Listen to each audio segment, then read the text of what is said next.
Hello, in front of me I've got VANTRUE dashcam. In this video I'll show you how to manage parking mode. In the beginning, from the homepage scroll down. Go to Drive Record Setup.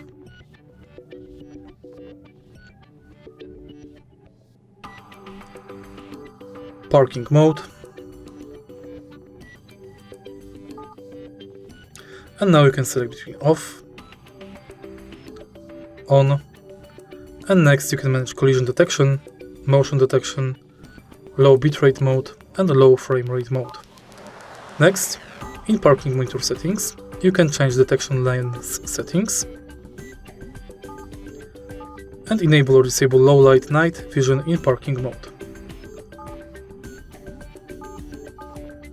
If you find this video helpful, please leave like, comment and subscribe.